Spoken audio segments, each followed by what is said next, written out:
Dobrý den, dámy a pánové. Vítám vás u další lekce intenzivního kurzu češtiny.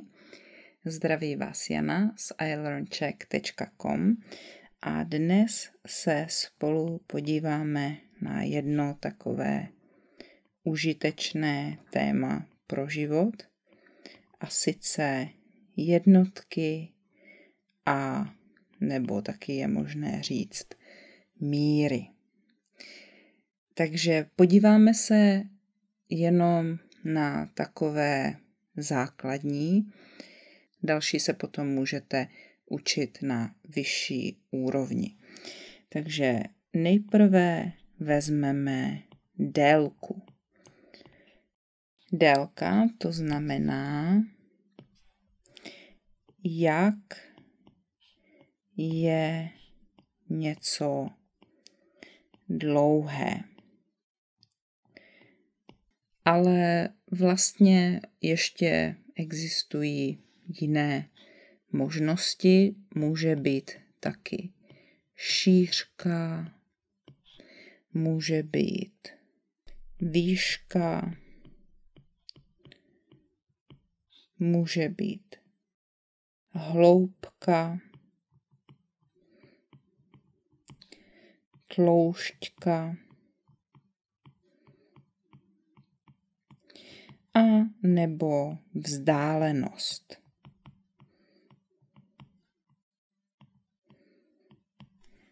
To znamená šířka, jak je něco široké. Výška, jak je něco vysoké. Hloubka, jak je něco hluboké.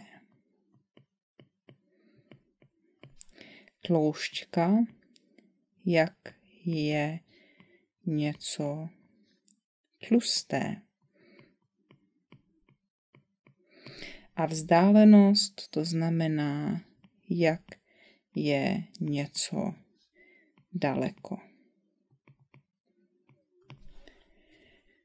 Tohle všechno můžeme měřit stejnými jednotkami. Takže teď jsem použila slovo měřit. Chceme něco měřit anebo změřit. To je perfektivní. Tak a jaké jsou tady jednotky? Takže základní jednotka má značku M a je to metr. 1 metr je 100 centimetrů. Značka je cm. Centimetr.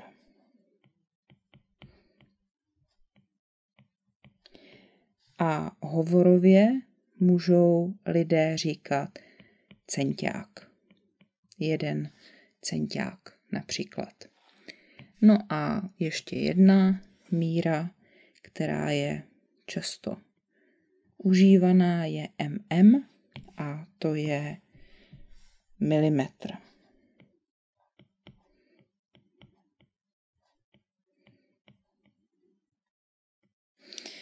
Takže metr má 100 cm a 1 cm má 10 mm, takže 1 metr má 1000 mm. Co je ještě užitečné, je možná slovo, čím můžeme délku měřit.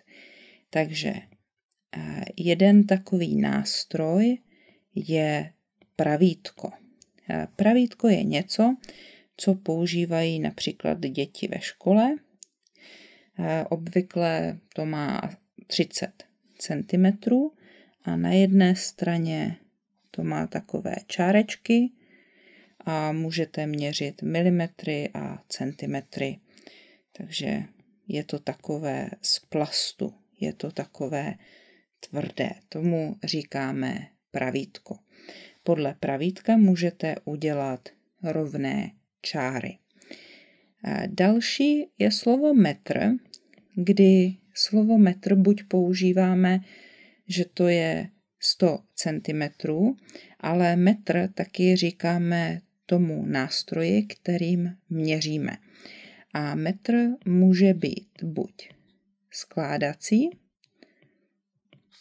anebo například krejčovský.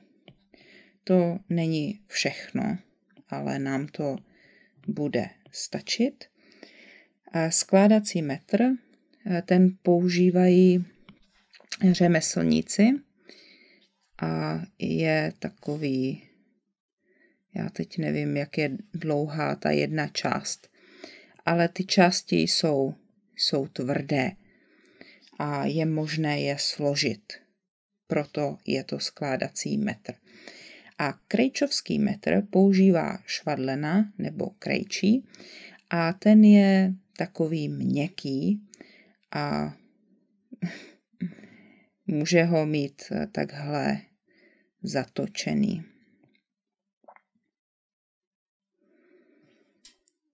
Takže může potom měřit obvod pasu, obvod prsou, jak to je dokola kolem pasu, kolem prsou, kolem boku, proto je takový měkký.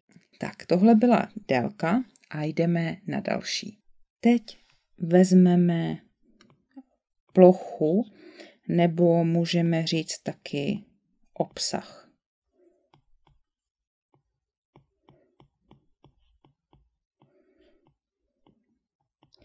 O tom teď nebudeme hodně mluvit, jenom trochu, ale chci vám připomenout, že to je něco, co už znáte. To znamená, že je jedna strana, je druhá strana, tu můžeme měřit v délce, to je délka, ale mezi nimi vznikne plocha. A tohle vypadá jako čtverec, nebo možná je to obdélník. Takže tu plochu vypočítáte tak, že stranu A vynásobíte stranou B. Tak to je plocha nebo obsah tohoto tvaru.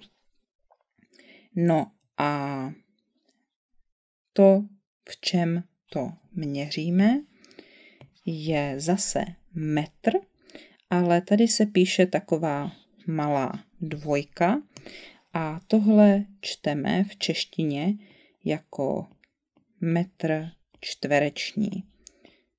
My jsme to měli, když jsme mluvili o bydlení, o bytu. Když chcete říct, jak velký je například byt, tak používáte metry čtvereční. No a další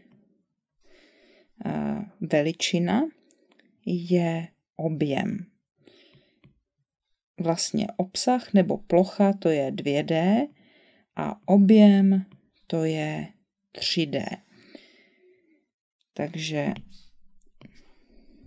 vlastně, když vezmeme nějaký takový čtverec nebo obrazec ve 2D, jako tohle, když to leží na zemi, a přidáme tomu ještě jeden rozměr, takhle nahoru, tak to, co vznikne mezi těmi stěnami,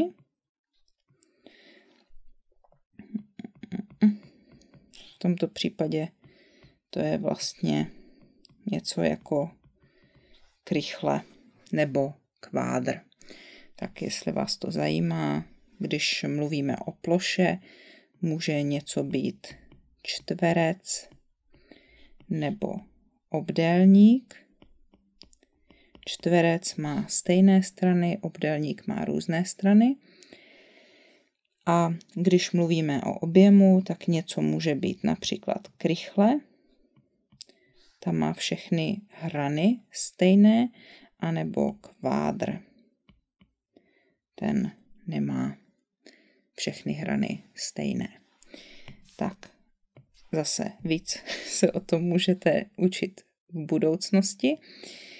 Důležité je, že jednotka je metr krychlový. Tak vidíte, že je to od toho slova krychle. Ale lidé obvykle používají ještě jinou jednotku a to je litr. A hned napíšu ještě další často používané jednotky.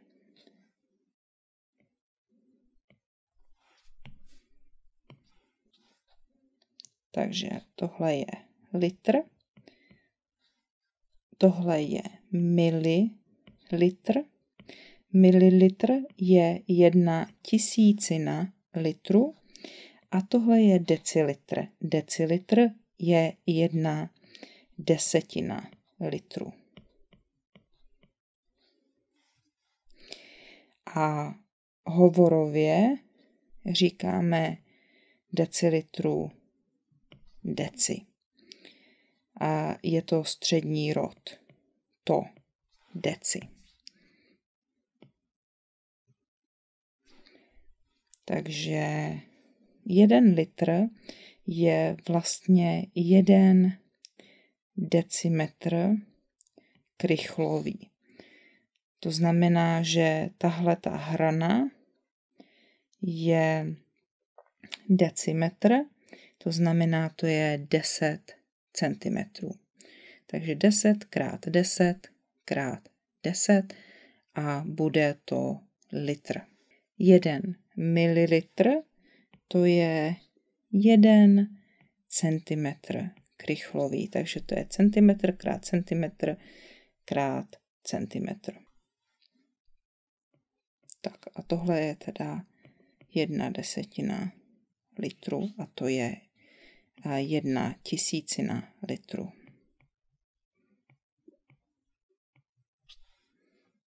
Jak můžeme měřit objem? Tak co se týče plochy, tak to se vypočítá. Tam změříte jednotlivé strany a vypočítáte plochu. To můžete udělat i u objemu, ale samozřejmě v kuchyni, když vaříme a potřebujeme změřit objem, tak nebudeme nic počítat.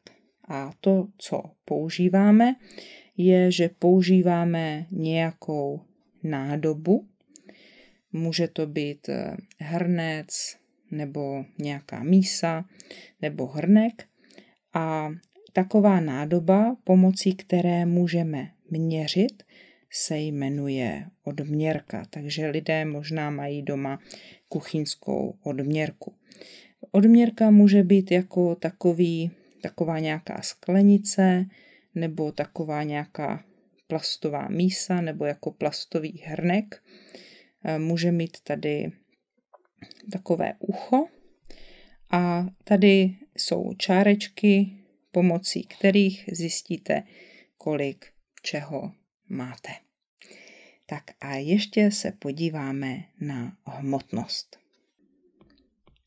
Hmotnost a nebo hovorově lidé taky používají slovo váha. Ale jestli se chcete zabývat fyzikou nebo nějakými exaktními vědami, tak tam už se slovo váha nepoužívá. To znamená, tady nepoužíváme obvykle slovo měřit, ale ptáme se, kolik něco váží, nebo jak je něco těžké, jakou to má hmotnost. No a hlavní jednotka hmotnosti se značí kg A já nejdřív napíšu ještě další, o kterých budu mluvit. To je G a D a G. Takže kg to je kilogram. Ale lidé hovorově obvykle říkají kilo. To je střední rod. To kilo. Další je gram. Gram to je 1/1000 kilogramu. No a tohle je dekagram. To znamená, že to je 10 gramů a je to vlastně 1/10 kilogramu. Hovorově lidé říkají deko. 1 dekagram je 1 deko. A vidíte, na konci je O, takže to je taky střední rod. To deko. Musím říct, že zkratka DAG byla pro mě překvapení, protože dříve se používalo D, K, G. No, možná to je něco, co lidé používali špatně, ale možná to ještě někde můžete vidět. Takže dekagram, ale správně by mělo být D, A, G. Tak a když chcete zjistit hmotnost něčeho, tak použijete váhu. Takže váha anebo váhy jsou přístroj, který používáte, když chcete znát hmotnost něčeho. Váha může vypadat takhle.